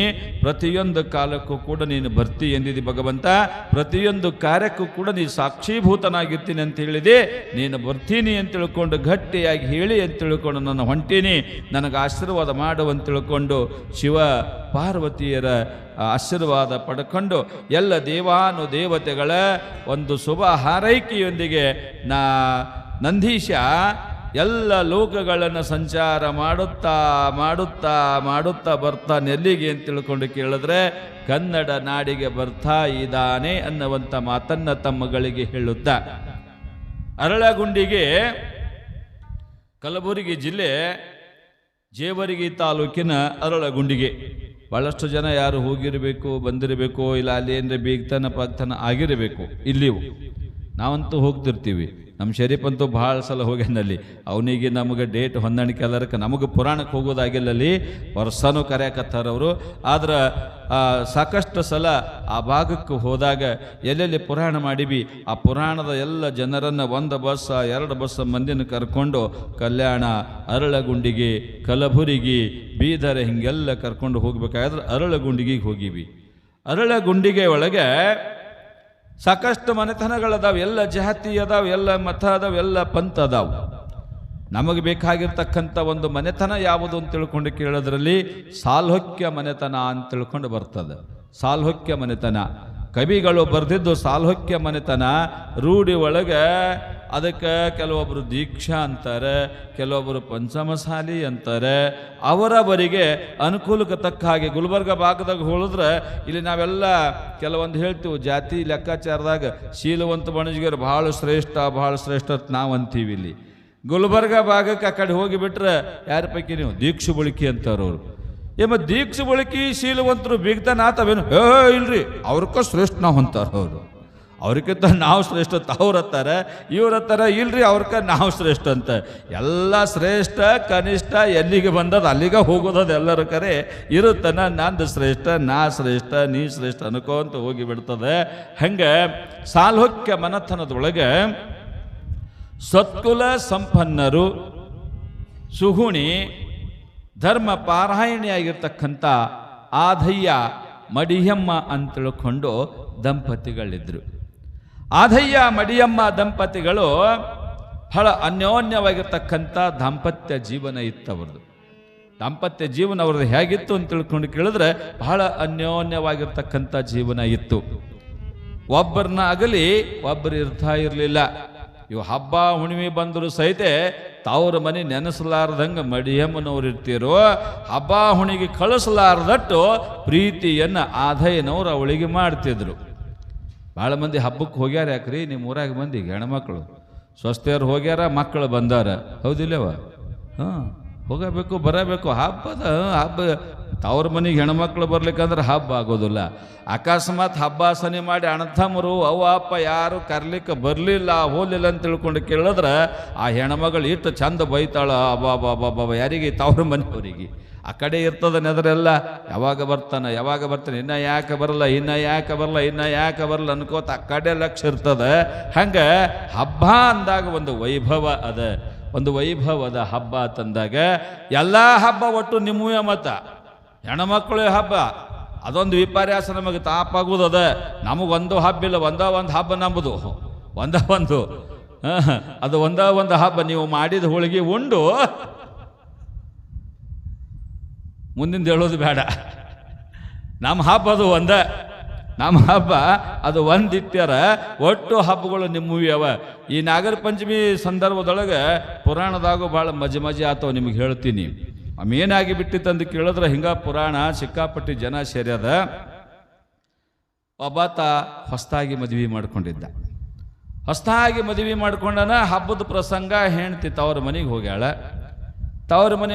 ಇವ ಪುರಾಣದಾಗ ಕುತ್ತಾನ ಪುರಾಣದಾಗ ಪುರಾಣ ಕೇಳ್ಕೋದು ಕುಂದಿರ್ಬೇಕು. ಇಲ್ಲಿಮ ಪುರಾಣದಾಗ ಶರೀರ ಕುತ್ತದ, ಲಕ್ಷ್ಯ ಎಲ್ಲಿ ಹೋಗ್ಯದಂದ್ರೆ ಹೆಂಡ್ತಿ ಕಡೆ ಹೋಗ್ಯದ. ದೇಹ ಇಲ್ಲಿ ಕುತ್ತದ, ಲಕ್ಷ್ಯ ಹೆಂಡ್ತಿ ಕಡೆ ಹೋಗಿಬಿಟ್ಟದ. ಹೆಂಡ್ತಿ ಕಡೆ ಹೋಗ್ಯದ. ಆಕಿ ಏನನ್ನ ಮಾತಾಡ್ದಂಗ ಅಂದಂಗ ಆಡದಂಗ ಹಿಂಗ ಇವನಿಗೆ ಕುತ್ತಲ್ಲೇ ಏನಾಗಿಬಿಟ್ಟದ ಅಂತ ತಿಳ್ಕೊಂಡು ಕೇಳಿದ್ರೆ ದೊಡ್ಡದಾಗಿರ್ತಕ್ಕಂಥ ಕನಸು ಕಾಣಕತ್ತ. ನಿಮ್ಮ ಕನಸ ಎಂಥ ಕನಸು ಅಂತ ತಿಳ್ಕೊಂಡು ಕೇಳಿದ್ರೆ ಹೆಂಡ್ತಿ ತವ್ರ ಮನೆಯಿಂದ ವಾಪಸ್ ಬಂದಾಳ. ಪಂಚಮಿಗೆ ಹೋದಿ ಹೆಂಡ್ತಿ ತವ್ರ ಮನೆಯಿಂದ ವಾಪಸ್ ಬಂದಾಳ. ವಾಪಸ್ ಬಂದಿರತಕ್ಕಂಥ ಹೆಂಡ್ತಿ ಕೈಯಾಗ ಕೈ ಚೀಲ, ಬಗಲಾಗ ಒಂದು ಡೆಬ್ಬಿ ಹಿಡ್ಕೊಂಡು ಬಂದಾಳ. ಏನವ ಡೆಬ್ಬ್ಯಾಗ ಅಂತ ತಿಳ್ಕೊಂಡು ಇವ ಕೇಳುತ್ತಾನೆ, ಡೆಬ್ಬ್ಯಾಗ ಏನದಾವ? ಏನಿಲ್ಲ ಹೇಳ್ರಿ, ಏನಿಲ್ಲ. ಇಲ್ಲ ಡೆಬ್ಬ್ಯಾಗ ಏನದಾವ ಕೇಳ್ದ. ಚೀಲ್ದಾಗ ಏನದಾವ ಅಂತ ಕೇಳ್ದ. ಇವನಿಗೆ ಏನಾರೆ ಅತಿ ಸ್ಪೆಷಲ್ಲಾಗಿ ಕಳ್ಸ್ಯಾಳಂತ ಇವನಿಗೆ ಅಪೇಕ್ಷೆ. ಹೆಂಡ್ತಿಗೆ ಗಂಡಕ್ಕೆ ಕಾಡಿಸ್ಬೇಕು ಅಂತ ಅಕ್ಕಿಗೆ ಅಪೇಕ್ಷೆ. ಹಿಂಗ ಏನವ ಅನ್ನಕೋಂತನ ಡೆಬ್ಬಿ ಒಳಗಿಂದು ಒಂದು ಉಂಡಿ ತೆಗೆದು ತೋರಿಸಿದಳು ಹೆಣ್ಮಗಳು. ಒಂದು ಉಂಡಿ ತೆಗೆದು ತೋರಿಸಿದಳು. ಕುಡುವಲ್ಲ ಅಂದ, ತಗೋರಲ್ಲ ಅಂದಳಕ್ಕೆ ಹೆಣ್ಮಗಳು. ಇವ ಕುಡುವಲು ಅಂದ, ತಗೋರಲ್ಲ ಅಂತಂದಳು. ತಗೋರಲ್ಲ ಅಂದ ಹಿಂಗೆ ಕೈ ಹಿಡ್ಕೊಂಡು ಹಂಗೆ ಮುಂದೆ ಹೊಂಟಾಳ. ಇವ ಅದಕ್ಕೆ ಹಿಂದಿಯಿಂದ ಬೆನ್ನತ್ತಿ ಹೊಂಟನ. ಕುಡು ಅಂತ ತಿಳ್ಕೊಂಡು ಮನ್ಯಾಗ ಸುತ್ತ ಹೊಡ್ಲಿಕತ್ತಾನ. ಹೊಡೆದ ಕೈಯಾಗಿ ಹಿಂಗೆ ಹಿಡ್ದಳಕ್ಕೆ ಆಕೆ ಉಂಡಿ ಹಿಡ್ಕೊಂಡು ಮುಂದೆ ಇವ ಆಕೆ ಹಿಂದಿಂದ ಬಾಯಿ ತರ್ಕೊಂಡ ಇವ ಹೊಂಟಾನ. ಯಾವಾಗ ಉಂಡಿ ತಿಲ್ಲಿ ಅಂತ ತಿಳ್ಕೊಂಡು ಹೆಣ್ಮಗಳು ಹಂಗ ಸುತ್ತ ಹಾಕಕತ್ತಾಳ. ಇವನು ಬೆನ್ನ ಹತ್ಯಾನ ಏನಾಗಿ ಬಿಡ್ತು ಅಂತ ತಿಳ್ಕೊಂಡು ಕೇಳಿದ್ರೆ ಒಮ್ಮಲಗ ಉಂಡಿ ಕಡ್ದು ಬಿಟ್ಟಿವ. ಒಮ್ಮಗ ಉಂಡಿ ಕಡ್ದು ಬಿಟ್ಟ. ನೀವ ಕನಸನಾಗ ಪುರಾಣದಾಗ ಕೂತಲ್ಲೇ ಕನಸು ಬಿದ್ದದ. ಮಗ ಇವ ಉಂಡಿ ಕಡ್ದಿನಿ ಅನಿಸ್ಯದ. ಇವ ಕಡ್ದಿದ್ದು ಉಂಡಿ ಅಲ್ಲ, ಇವನು ಮುಂದೆ ಕೂತವನಿಗೆ ಬೆನ್ನಾಗ ಒಂದು ವಾಳಿತ್ತು, ವಾಳ ಕಡ್ದು ಬಿಟ್ಟಿದ್ದೀವ. ಅವ ವಾಳ ಕಡಿಸ್ಕೊಂಡು ಸುಮ್ಮ ಕುಂದಿರ್ತಾನ. ಬೆಟ್ಟ ಸಡಲ್ ಅಂತ ತಿಳ್ಕೊಂಡು ಇವನಿಗೆ ಅವಾಗ ಯಾಚರ ಆಗ್ಯದ. ಅವನಿಗೆ ಎಲ್ಲಿದ್ದೀನಿ ಅಂತ ತಿಳ್ಕೊಂಡು ಅವನಿಗೆ ಏನಾಗಿ ಬಿಟ್ಟಿತ್ತಂದ್ರೆ ಇಂತಹ ಪ್ರಸಂಗಗಳು ಘಟಿಸ್ತಾ ಇರ್ತಾವ. ಹೊಸ್ತಾಗಿ ಮದುವೆ ಆದವರು ಪುರಾಣದಾಗ ಕೂತಾಗ ಸಹಿತ ಹೆಂಡ್ತಿ ಕಡೆ ಲಕ್ಷ್ಯ. ಇಲ್ಲಿ ಬಂದಾಗ ಒಂದು ತಾಸು 2 ತಾಸು ಸುಮ್ಮನೆ ಕೂತು ಶಿವ ಭಗವಂತನ ಧ್ಯಾನ ಮಾಡ್ಕೋತು ಕುಂದ್ರದ್ದು ಬಿಟ್ಟು ಪ್ರಸಂಗಗಳು ಹಿಂಗಾಗ್ತಾ ಇರ್ತವೆ. ಎಷ್ಟೋ ಕಡೆ ಇಂಥ ಎಡವಟುಗಳು ನಡ್ಕೊಂಡು ಬರ್ತಾ ಇರ್ತವೆ. ಇಲ್ಲೇನು ಹಂಗ್ಯಾರು ಇಲ್ಲಿ ಯಾಕ್ರಿ? ಇಲ್ಲಿ ನನಗೆ ನೋಡಿದ್ರೆ ಇಲ್ಲಿ ಹೊಸ್ದಾಗಿ ಮದುವೆ ಮಾಡ್ಕೊಂಡವ್ರು ನಾವು ಮುಂದೆ ಯಾರು ಕೂತಿಲ್ಲ. ಇಲ್ಲಿ ಎಲ್ಲ ಹಳಬರ ಕಾಣಕತ್ತಾರ. ಪ್ರಸಂಗನ ಹಂಗೆ ಬರೋದಿಲ್ಲ. ಆಧಯ್ಯ ಮಡಿಯಮ್ಮನವರ ದಾಂಪತ್ಯ ಜೀವನ ಹೇಗಿತ್ತು ಅಂತ ಕೇಳಿದ್ರೆ ಊರ ಜನರ ಬಾಯಿ ಒಳಗೆ ಬೆಲ್ಲ ಆಗಿದ್ರಿ ಅವರು. ಇಬ್ಬರೂ ದಂಪತಿಗಳು ಇಡೀ ಊರೊಳಗೆ ಆಧಯ್ಯನವ್ರ ಬಗ್ಗೆ, ಮಡಿಯಮ್ಮನವ್ರ ಬಗ್ಗೆ ಯಾರಿಗಾದ್ರೂ ಕೇಳಿದ್ರೆ ಅವ್ರೆ ನಮ್ಮವ್ರು, ಅವರು ನಮ್ಮವರು ಅಂತ ಹೇಳುವಷ್ಟು ಎಲ್ಲರಿಗೂ ಬೇಕಾಗಿರ್ತಕ್ಕಂಥವರಿದ್ದರು ಆಧಯ್ಯನವರು ಮತ್ತು ಮಡಿಯಮ್ಮನವರು. ಗಂಡ ಹೆಂಡತಿ ಚಂದ, ಗಂಧ ಕುಂಕುಮ ಚಂದ, ಬಂಗಾರದಾಗ ಬಳಿ ಚಂದ, ಬಂಗಾರದಾಗ ಬಳಿ ಚಂದ ಕೊರಳಾಗ ಕರಿಮಾಣಿ ಸರವೋ ಬಲು ಚಂದ, ಕರಿಮಾಣಿ ಸರವೋ ಬಲು ಚಂದ. ಗಂಡ ಹೆಂಡತಿ ಚಂದ, ಗಂಧ ಕುಂಕುಮ ಚಂದ, ಗಂಡ ಹೆಂಡತಿ ಚಂದ, ಗಂಧ ಕುಂಕುಮ ಚಂದ, ಬಂಗಾರದಾಗ ಬಳಿ ಚಂದ, ಬಂಗಾರದಾಗ ಬಳಿ ಚಂದ, ಬಂಗಾರದಾಗ ಬಳಿ ಚಂದ ಕೊರಳಾಗ ಕರಿಮಾಣಿ ಸರವು ಬಲು ಚಂದ, ಕರಿಮಾಣಿ ಸರವು ಬಲು ಚಂದ. ಗಂಡ ಹೆಂಡತಿ ಚಂದ, ಗಂಧ ಕುಂಕುಮ ಚಂದ.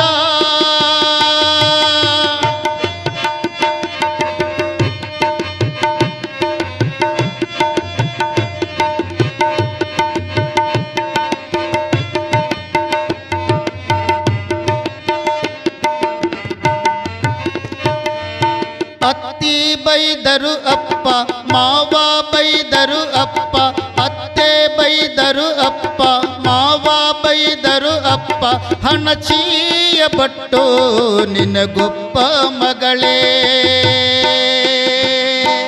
ಹಣಚೀಯ ಬಟ್ಟು ನಿನಗೊಪ್ಪ ಮಗಳೇ, ಹಣಚೀಯ ಬಟ್ಟು ನಿನಗೊಪ್ಪ ಮಗಳೇ, ಚೊಚ್ಚಾಲ ಬಸಿರೋ ನಿನಗೂ ಒಪ್ಪ, ಚೊಚ್ಚಾಲ ಬಸಿರೋ ನಿನಗೂ ಒಪ್ಪ.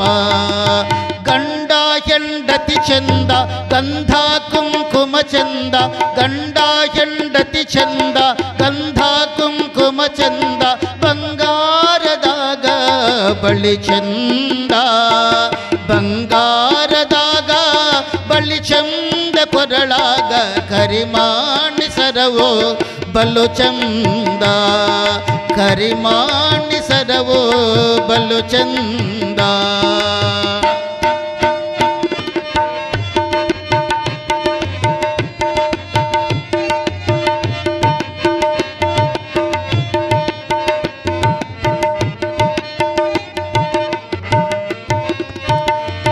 ಕರಿಶೀರಿ ಉಡಬೇಡ ಕಡಿವಾಣ ಬಿಡಬೇಡ, ಕರಿಶೀರಿ ಉಡಬೇಡ ಕಡಿವಾಣ ಬಿಡಬೇಡ, ನಡುಬಾಗಿಲದಾಗ ನಿಂತ ನಗಬ್ಯಾಡ ಮಗಳೇ,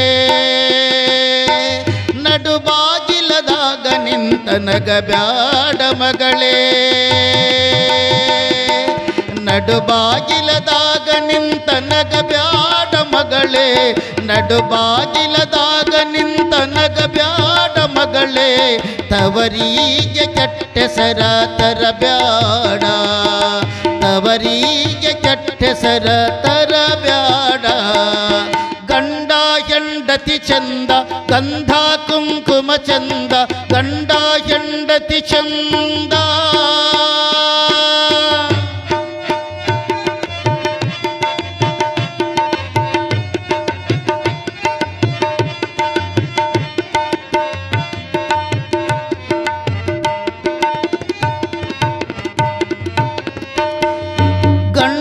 ಹೆಂಡತಿ ಜಗಳ ಉಂಡು ಮಲಗುವ ತನಕ, ಗಂಡ ಹೆಂಡತಿ ಜಗಳ ಉಂಡು ಮಲಗುವ ತನಕ, ಲಿಂಗಕ್ಕ ನೀರು ಎರೆದಾಂಗ ಮಗಳೇ, ಲಿಂಗಕ್ಕ ನೀರು ಎರೆದಾಂಗ ಮಗಳೇ, ಲಿಂಗಕ್ಕ ನೀರು ಎರೆದಾಂಗ ಮಗಳೇ, ಗಂಡನಿಗೆ ಎದರುತ್ತರ ಕೊಡಬ್ಯಾಡ, ಗಂಡನಿಗೆ ತೊಂದರೆ ಕೊಡಬ್ಯಾಡ. ಗಂಡ ಹೆಂಡತಿ ಚಂದ ಗಂಧ ಕುಂಕುಮ ಚಂದ, ಗಂಡ ಹೆಂಡತಿ ಚಂದ ಗಂಧ ಕುಂಕುಮ ಚಂದ, ಬಂಗಾರದಾಗ ಬಳಿ ಚಂದ, ಬಂಗಾರದಾಗ ಬಳಿ ಚಂದ, ಕೊರಳಾಗ ಕರಿಮಾಣಿಸರವು ಬಲ್ಲು ಚಂದ, ಕರಿಮಾಣಿಸರವು ಬಲ್ಲು ಚಂದ. ಗಂಡ ಹೆಂಡತಿ ಚಂದ ಗಂಧ ಹೆಂಡತಿ ಚಂದ, ಗಂಡ ಹೆಂಡತಿ ಚಂದ.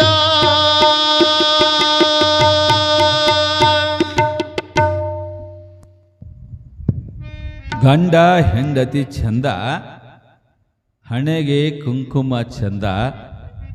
ಹಂಗ ಆದಯ್ಯ ಮಡಿಯಮ್ಮನವರು ಒಬ್ಬರಿಗೆ ಮಾದರಿಯಾಗುವ ಹಾಗೆ ದಾಂಪತ್ಯ ಜೀವನವನ್ನು ಮಾಡಿಕೊಂಡು ಬರ್ತಾ ಇದ್ದಾರೆ.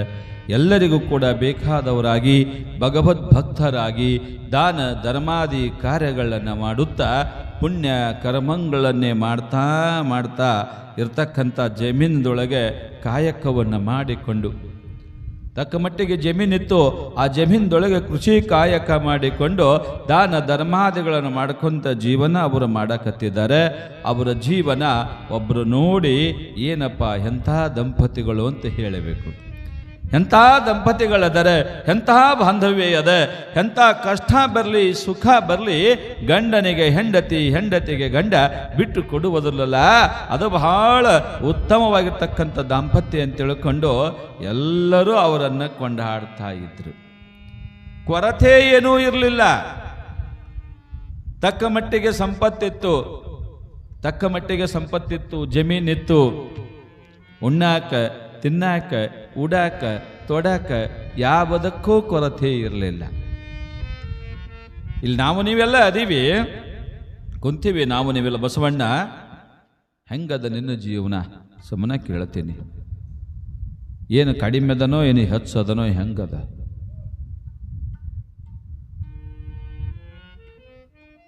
ಎಲ್ಲರ ಜೀವನದೊಳಗೆ ನನಗೆ ಕಡಿಮೆನೇ ಇಲ್ಲ ಅನ್ನುವಂಥವ್ರು ಯಾರೇ ಅದೀವೇನಿಲ್ಲಿ?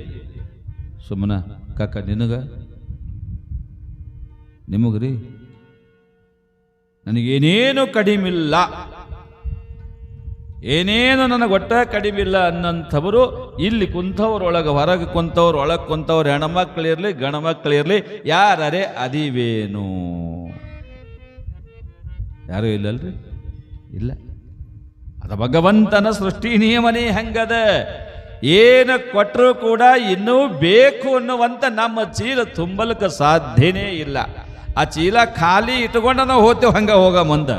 ಬೇಕು ಬೇಕು ಬೇಕು ಬೇಕು ಬೇಕು ಬೇಕು ಬೇಕು ಬೇಕು ಅನ್ನೋದೇನದಲ್ಲ, ಒಂದಾದ ಮೇಲೆ ಒಂದು ಒಂದಾದ ಮೇಲೆ ಒಂದು ಒಂದಾದ ಮೇಲೆ ಒಂದು ಅದು ಲಿಸ್ಟ್ ಹಿಗ್ಕೋತಾ ಹೋಗ್ತದೆ. ಅದಕ್ಕೆ ಭಗವಂತ ಪರಿಪೂರ್ಣವಾಗಿ ಸಾಕು ಅನ್ನುವಂಗೆ ಯಾರಿಗೆ ಏನೂ ಕೊಟ್ಟಿಲ್ಲ. ಏನಾದರೂ ಒಂದು ಕಡೆ ಭಾಳ ಸಂಪತ್ತಾದಂದ್ರೆ ಅವರಿಗೊಂದು ಬೇರೆ ದಾರಿ ತೋರಿಸಿರ್ತಾನೆ. ಭಾಳ ಹಣ ಭಾಳದ, ಆಸ್ತಿ ಭಾಳದ, ಅಂತಸ್ತು ಭಾಳದಂದ್ರೆ ಅವ್ರಿಗೆ ಇನ್ನೊಂದು ರೀತಿ ಕೊರತೆ ಇಟ್ಟಾನ. ಹಣ ಇಲ್ಲ, ಸಂಪತ್ತಿನೊಳಗೆ ಕಡಿಮೆ ಅದಾರ ಅಂತ ತಿಳ್ಕೊಂಡು ಕೇಳಿದ್ರೆ ಅವರಿಗೊಂದು ಥರದ ಕೊರತೆ ಇಟ್ಟಾನೆ. ದುಡಿತಾನ ಉಣ್ತಾನಂದ್ರೆ ಅವನಿಗೊಂದು ಕೊರತೆ ಇದೆ, ದುಡಿಲಾರೆ ಕೂತು ತಿಂತಾನಂದ್ರೂ ಕೂಡ ಅವನಿಗೆ ಒಂದು ಕೊರತೆ ಇಟ್ಟನ ಭಗವಂತ. ಆದಯ್ಯ ಮಡಿಯಮ್ಮನವರ ದಾಂಪತ್ಯ ಜೀವನ ಬಹಳ ಸುಂದರವಾಗಿತ್ತು, ಬಹಳ ಒಳ್ಳೆಯವರಿದ್ರು. ಗಂಡ ಹೆಂಡತಿ ಅದ್ಭುತವಾಗಿ ದಾಂಪತ್ಯ ಜೀವನ ನಡೆಸಿಕೊಂಡು ಬರ್ತಿದ್ರು. ಆಸ್ತಿ ಅದ, ಅಂತಸ್ತು ಅದ, ಸಮಾಜದೊಳಗೆ ಒಳ್ಳೆಯ ಗೌರವ ಅದ. ಅವರಿಗೆ ಕಾಡ್ತಾ ಇರ್ತಕ್ಕಂಥ ಸಮಸ್ಯೆ ಏನು ಅಂತ ತಿಳ್ಕೊಂಡು ಕೇಳಿದ್ರೆ ಮಕ್ಕಳ ಭಾಗ್ಯ ಇಲ್ಲ. ಆಸ್ತಿ ಅದ, ಅಂತಸ್ತದ, 4 ಮಂದಿಗೆ ಬೇಕಾದವರದರ. ಊರಾಗ ಸಮಾಜದೊಳಗೆ ಏನೋ ಕಾರ್ಯ ನಡೆದ್ರು ಮೊದಲು ಬಂದು ನಿಲ್ಲಂಥವರದರ. ಏನಿದ್ರಿ ಏನದ, ಭಗವಂತ ಸಂತಾನ ಭಾಗ್ಯವನ್ನು ಅವರಿಗೆ ಕರುಣಿಸಿಲ್ಲ. ಮಡಿಯಮ್ಮನವರು ಭಗವಂತನ ಮುಂದೆ ಕುಂತು ಅಲವತ್ತುಕೊಂಡು ಕೇಳುತ್ತಿದ್ರು, ಭಗವಂತ ಭಗವಂತ ಭಗವಂತ ಭಗವಂತ ಭಗವಂತ, ಮಕ್ಕಳು ಕೊಡೋ ಭಗವಂತ, ಮಕ್ಕಳು ಕೊಡೋ ಭಗವಂತ ಅಂತ ಕೇಳುತ್ತಿದ್ರು. ಅದು ಯಾವಾಗ ದೇವ್ರಿಗೆ ಕೇಳ್ತಿದ್ರು ಇವ್ರಂದ್ರೆ ಗಂಡ ಮನೆಯಾಗಿಲ್ಲ ಟೈಮ್ದಾಗ ಅವ ಕೇಳಗುಡ್ತಿತ್ತಿಲ್ಲ. ಒಂದು ಸಲ ಕದ್ದಲೆ ಕೂತ್ಕೊಂಡು ಗಂಡ ಹೊರಗೆ ಹೋಗ್ಯಾನಂತ ತಿಳ್ಕೊಂಡು ಮಡಿಯಮ್ಮನವರು ದೇವರು ಕೋಲ್ಯಾಗ ದೇವರ ಮುಂದೆ ಕೂತು ಹೇ ಭಗವಂತ ಮಕ್ಕಳು ಕೊಡು ಅಂತ ಕೇಳ್ತಿದ್ರು. ಅಷ್ಟೊತ್ತಿಗೆ ಬಂದರು, ಆದಾಯನವರು ಹೊರಗಿಂದ ಬಂದರು. ಹೆಂಡತಿ ಮಕ್ಕಳನ್ನ ಭಗವಂತನಿಗೆ ಕೇಳೋದು ಕಿವಿಗೆ ಬಿತ್ತು. ದೇವರ ಮನೆಯಿಂದ ಹೊರಗೆ ಬರ್ತಾನ ಸುಮ್ಮಕೊತ್ತರು. ಹೊರಗೆ ಬಂದ ಒಳಗೆ ಕೇಳ್ತಾರ ತಮ್ಮ ಹೆಂಡತಿಗೆ, ಏನ ಕೇಳಕತ್ತಿದ್ದಿಲ್ಲ ದೇವರಿಗೆ? ಇಲ್ರಿ ನಾ ಏನು ಕೇಳಿಲ್ಲ. ಅಲ್ಲ ಏನ ಕೇಳಕತ್ತಿದಿ, ನನ್ನ ಕಿವಿಗೆ ಬಿದ್ದದ, ಏನು ಕೇಳಕತ್ತಿದಿ ಹೇಳು. ಏನು ಹೇಳ್ರಿ, ಏನು ಹೇಳಿ, ನಾನು ನಿಮಗೆ ಬಿಟ್ಟು ನಾ ಮಾಡೋದರೆ ಏನದ? ನೀವು ಬೈತೀರಿ ಅಂತ ತಿಳ್ಕೊಂಡು ನೀವಿಲ್ಲದ ಸಮಯ ನೋಡ್ಕೊಂಡು ದೇವ್ರ ಹತ್ರ ಮಕ್ಕಳು ಕೊಡುವಂತ ಕೇಳಕತ್ತೀನಿ. ಯಾಕೆ ಬೇಕು ಮಕ್ಕಳು? ಆದಾಯನವ್ರಂತಾರೆ, ಯಾಕೆ ಬೇಕು ಮಕ್ಕಳು? ಆ ದೇವರಿಗೆ ಕೊಡುವಂತ ಕೇಳಕತ್ತಿದೆಯಲ್ಲ, ಆ ದೇವರಿಗೆ ನೀ ಏನು ಕೊಟ್ಟಿದಿ? ಮಕ್ಕಳು ಕೊಡುವಂತ ದೇವರಿಗೆ ನೀ ಕೇಳಕತ್ತೀಯಲ್ಲ, ದೇವರಿಗೆ ನೀ ಏನು ಕೊಟ್ಟಿದಿ? ನೀವೆಲ್ಲರೂ ದೇವರಿಗೆ ಕೇಳೋರು ಇದ್ದೀವಿ. ಆಸ್ತಿ ಕೊಡು, ಅಂತಸ್ತು ಕೊಡು, ಚಲೋ ಹೆಂಡತಿ ಕೊಡು, ಗಂಡಸು ಮಕ್ಕಳು ಕೊಡು, ಹೆಣ್ಣು ಮಕ್ಕಳು ಕೊಡು, ಏನು ಬೇಕಾದ ಕೇಳೋರೇ ಇದ್ದೀವಿ ನಾವೆಲ್ಲರೂ ಕೂಡ. ಬಸವಣ್ಣಗೆ ಹೋದ್ರು ಕೇಳೋದೆ, ಪೀರ್ ಸಾಬ್ ಹೋಗೋದ್ರು ಕೇಳೋದೆ, ದುರ್ಗ ಮರ್ಗವ್ ಹೋದ್ರು ಕೇಳೋದೆ, ಎಲ್ಲಿ ಹೋದ್ರು ಕೇಳ್ತೀವಿ. ಆದ್ರೆ ಅವ್ರಿಗೇನು ಕೊಟ್ಟಿವು ನಾವು ವಿಚಾರ ಮಾಡೋದಲ್ಲ. ಬಸವಣ್ಣಪ್ಪ ನಮಗೇನೆಲ್ಲವನ್ನ ಕೊಟ್ಟನ, ಅವನಿಗೆಲ್ಲ ಕೇಳ್ತೀವಿ. ಬಸವಣ್ಣಗೆ ನಾವು ಏನು ಕೊಟ್ಟೀವಿ, ಅವನಿಗೆ ನಾವು ಏನು ಕೊಡಾಕ ಸಾಧ್ಯ ಆದ? ರೊಕ್ಕ ಬೇಕಾ? ಬಸವಣ್ಣ ಗುಡಿಗೆ ಓಡಿ ಬರ್ತೀವಿ. ಬೆಳಿ ಚಲೋ ಬರಬೇಕಾ? ಬಸವಣ್ಣನ ಗುಡಿಗೆ ಓಡಿ ಬರ್ತೀವಿ. ಮಕ್ಕಳು ಬೇಕಾ? ಬಸವಣ್ಣನ ಗುಡಿಗೆ ಓಡಿ ಬರ್ತೀವಿ, ಕೇಳ್ತೀವಿ. ಆದಾಯನವರು ತಮ್ಮ ಹೆಂಡತಿಗಂತಾರ, ಕೊಡುವಂತ ಕೇಳಕತ್ತಿಯಲ್ಲ ಭಗವಂತಗ, ನಿನಗೆ ಯಾಕೆ ಕೊಡಬೇಕಮ್ಮ? ನಿಂದ ಬಹಾರ ಅವನ ಮ್ಯಾಗ ಏನದ ರೀ? ಸುಮ್ಮನೆ ಉದಾಹರಣೆಗೆ ಹೇಳ್ತೀನಿ. ಈಗ ಬಹುತೇಕ ಬ್ಯಾಂಕ್ ಅಕೌಂಟ್ ಎಲ್ಲರೂ ಅದಾವ, ಹೆಣ್ಮಕ್ಳು ಅದಾವ, ಗಂಡು ಮಕ್ಕಳು ಅದಾವ. ಅದ್ರಾಗ ಈಗ ಸಿದ್ದರಾಮಯ್ಯನವ್ರು 2,000 ಬಂದ ಬಳಿಕ ಎಲ್ಲರೂ ಹೆಣ್ಮಕ್ಳು ಅಕೌಂಟ್ ಆಗಿಬಿಟ್ಟಾವ. ಈಗೇನು ಬಸ್ನಾಗ ಗಣಮಕ್ಳಿಗೆ ಜಾಗ ಇಲ್ಲ, ಬ್ಯಾಂಕ್ನಾಗೂ ಜಾಗ ಇಲ್ಲಾರ್ದಂಗೆ ಆಗ್ಯದ. ಈಗ 2,000 ತರಕ್ಕೆ ಹೋಗೋದು, ತರಕ್ಕೆ ಹೋಗೋರು ಬೇರೆ, ಬಂದಾವಿಲ್ಲಿ ನೋಡಕ್ಕೆ ಹೋಗೋರು ಬೇರೆ. ಹಂಗಾಗಿ ಬಿಟ್ಟದ. ಏನಾಗಿಬಿಟ್ಟದಂತ ಕೇಳಿದ್ರೆ, ಬ್ಯಾಂಕ್ನಾಗ ನಿಮ್ಮ ಅಕೌಂಟ್ನಾಗ ಯಾರ ಹೆಸರಲ್ಲಿ ರೊಕ್ಕ ಇರ್ತಾವ್ರಿ? ನಿಮ್ಮ ಅಕೌಂಟ್ನಾಗ ರೊಕ್ಕ ಯಾರು ಇರ್ತಾವಲ್ಲಿ? ಸರಿಪ, ಮಂಗಳಾರತಿ ಮಾಡಿ ಸುಮ್ಮನೆ. ಅಕೌಂಟ ನಿಮ್ಮದ ಅದ, ರೊಕ್ಕ ಯಾರು ಅದಾವ ಅಕೌಂಟ್ನಾಗ? ನಿಮ್ಮೂ ಅದಾವಿಲ್ಲ? ನಿಮ್ಮ ರೊಕ್ಕ ನಿಮ್ಮ ಹೆಸರ್ಲೆ ಕಂಪ್ಯೂಟರ್ದಾಗ ಹೊಡೆದ್ರೆ ನಿಮ್ಮ ಹೆಸರು ಹೇಳುತ್ತದ. ನಿಮ್ಮ ಹೆಸರು ಬರ್ತದಲ್ಲಿ, ಇಂಥವ್ರ ಹೆಸರಲ್ಲೇ ಇಟ್ಟು ರೊಕ್ಕ ಅದಾವಂತ ತಿಳ್ಕೊಂಡು ನೀವಾ ದುಡಿದು ನೀವಾ ಗಳಿಸಿ ಇಟ್ಟಿರ್ತಕ್ಕಂಥ ರೊಕ್ಕ ನಿಮಗೆ ಅರ್ಜೆಂಟ್ ಬೇಕಾಗ್ಯಾವ. ಮುಂಜಾನೆ 8ಕ್ಕೆ 9ಕ್ಕೆ ಬೇಕಾಗ್ಯಾವಂದ್ರೆ ಸಿಗೋದಿಲ್ಲ. ಬ್ಯಾಂಕ್ ಚಾಲು ಆಗ್ತದ 10ವರೆಗೆ ಬ್ಯಾಂಕಿಗೆ ಹೋಗ್ಬೇಕು. ಹೋಗೋಣ ನಾನು ರೊಕ್ಕ ಕೊಡ್ರಿ ಅಂದ್ರೆ ಕೊಡೋದಿಲ್ಲ. ನಮ್ಮವ ರೊಕ್ಕವ, ನಾವಾ ದುಡ್ದಿದ್ದು, ನಾವಾ ಗಳಿಸಿದ್ದು, ನಾವಾ ಇಟ್ಟಿದ್ದು ರೊಕ್ಕವ, ನಮ್ಮ ಹೆಸರ್ಲೇನೆ ಅದಾವ. ಹೋದ ಕೂಡಲೇ ಸಾಹೇಬ್ರ ಅರ್ಜೆಂಟ್ ಅದು ಕೊಡ್ರಿ, ಒಂದು 10,000 ಅಂದ್ರೆ ಕೊಡ್ತಾರನು? ಹುಚ್ಚ ಪಾಳಿಗೆ ನಿಂದ್ರಲ್ಲತ್ತಾರ. ಪಾಳಿಗೆ ನಿಂದ್ರಬೇಕು, ಪಾಳಿಗೆ ನಿಂತು ಚೆಕ್ ಕೊಡಬೇಕು, ಚೆಕ್ ತೊಗೊಂಡು ಅದಕ್ಕೆ ಸಹಿ ಮಾಡಬೇಕು, ಅದಕ್ಕೆ ಸಹಿ ಮಾಡಿ ಕೌಂಟ್ರದಾಗ ಕೊಡಬೇಕು. ಆ ಕೌಂಟ್ರದನ್ನ ಚೆಕ್ ಇವಾಗ ಕೌಂಟ್ರದವ ಸಹಿ ಮಾಡಿ ಪಾಸಿಂಗ್ ಆಫೀಸರ್ ಕೊಡಬೇಕು. ಅವ ಪಾಸ್ ಮಾಡಿ ಮತ್ತೆ ಹೊಳ್ಳಿ ಕೌಂಟ್ರದಾಗ ಹಾಕದಾಗ ಕೌಂಟ್ರದನ್ನ ರೊಕ್ಕ ಎಣಿಸಿ ತೆಗೆದು ನಮ್ಮ ಕೈಯಾಗ ಕೊಡ್ತಾರೆ. ಇಷ್ಟೆಲ್ಲ ಆಗ್ಬೇಕಂದ್ರೆ ಸುಮಾರು ಒಂದು 2-3 ತಾಸರೇ ಹೋಗ್ತದೆ. ಇದು ಬ್ಯಾರೆದವ್ರು ಬಲ್ಲಿದಲ್ಲ, ನಾವ ದುಡಿದು ನಮ್ಮ ಹೆಸರಿನಾಗ ಇರ್ತಕ್ಕಂಥ ರೊಕ್ಕ ತಗೋಬೇಕಂದ್ರೆ ಇಟ್ಟು ಕಷ್ಟಪಡಬೇಕು. ಅಂಥದ್ದು ಏನೂ ಕೊಡ್ಲಾರ್ದೆ ದೇವ್ರಿಗೆ ಎಲ್ಲ ಕೊಡು ಅಂತ ಕೇಳ್ತಲ್ಲ. ಮಡಿಯಮ್ಮ ಏನು ಕೊಟ್ಟಿದಿ ಅಂತ ಅವ ನಿನಗೆ ಮಕ್ಕಳು ಕೊಡಬೇಕು. ಏನು ಕೊಟ್ಟಿದಿ ಅಂತ ಮಕ್ಕಳು ಕೊಡಬೇಕು. ಹೋದ್ರೆ ಹೋಗ್ಲಿ ಬಿಡು, ಅವ ಕುಡಿದು ತೊಳೆದು ಒತ್ತಾಟಿ ಉಳಿತು. ಮಕ್ಕಳರೇ ಯಾಕೆ ಬೇಕು? ಮಕ್ಕಳಿಲ್ಲ ಅಂದ್ರೆ ನಡೆಯೋದಿಲ್ಲ ಜಗತ್ತಿನೊಳಗಂತ ತಿಳ್ಕೊಂಡು ಹೆಂಡತಿಗೆ ಬೇಸಿ ಪಾಠ ತಗೊಂಡ ಆಕಿ ಅಂತಾಳ, ಹೇಳ್ತೀರಿ ನೀವು ಗಣಮಕ್ಕಳು, ನೀವು ಹೇಳ್ತೀರಿ, ನಿಮ್ಗೆ ಯಾರು ಅನ್ನೋದಿಲ್ಲ ಆಡೋದಿಲ್ಲ, ಎಲ್ಲರ ಮಂದ್ಯಾಗ ಮಕ್ಕಳದಾಗ ನಾವು ಹೊಂಟೇವಂದ್ರೆ ಅವರು ಒಂದು ಮಾತಂದ್ರೆ ನಮ್ಮ ಜೀವ ಹೋದಂಗ ಆತದ, ನೀವು ಹೇಳುತ್ತೀರಿ ಅಂತ ತಿಳ್ಕೊಂಡು ಗಂಡನಿಗೆ ಆಕಿ ಹೇಳ್ತಾಳೆ. ಹಿಂಗೆ ಇಬ್ಬರು ಸಂವಾದ ನಡೀತದೆ. ಮುಂದೆ ಏನಾಗ್ತದೆ ಹೆಂಗಾಗ್ತದೆ ಅನ್ನೋದು ಹೇಳೋಕ್ಕಿಂತ ಪೂರ್ವದೊಳಗೆ ನಮ್ಮ ಸರ್ ಇವತ್ತಿನ ದೇಣಿಗೆ ಪ್ರಸಾದ ವಿವರ ಎಲ್ಲ ಓದಿ ಹೇಳ್ತಾರೆ. ಅದಾದ ನಂತರದೊಳಗೆ ಮತ್ತಷ್ಟು ಪುರಾಣದ ವಿಷಯ ಮುಂದುವರಿಸಿಕೊಂಡು ಬರೋನು.